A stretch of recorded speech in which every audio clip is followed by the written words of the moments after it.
大家好，又到咗科學小博士嘅時間，每位小朋友都會有一個科學小實驗嘅材料包，家長可以同小朋友一齊做實驗，然後將相關嘅影片 send 返嚟學校。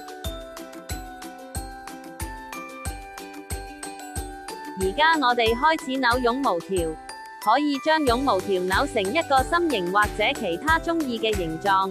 絨毛條嘅尾位可以整成一個圓環，方便攞住。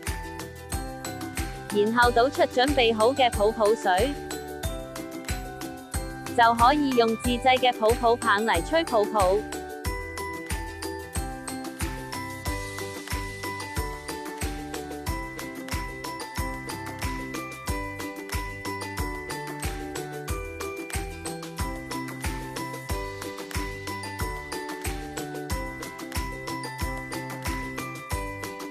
記得做完實驗之後要記錄喺科學記錄表度。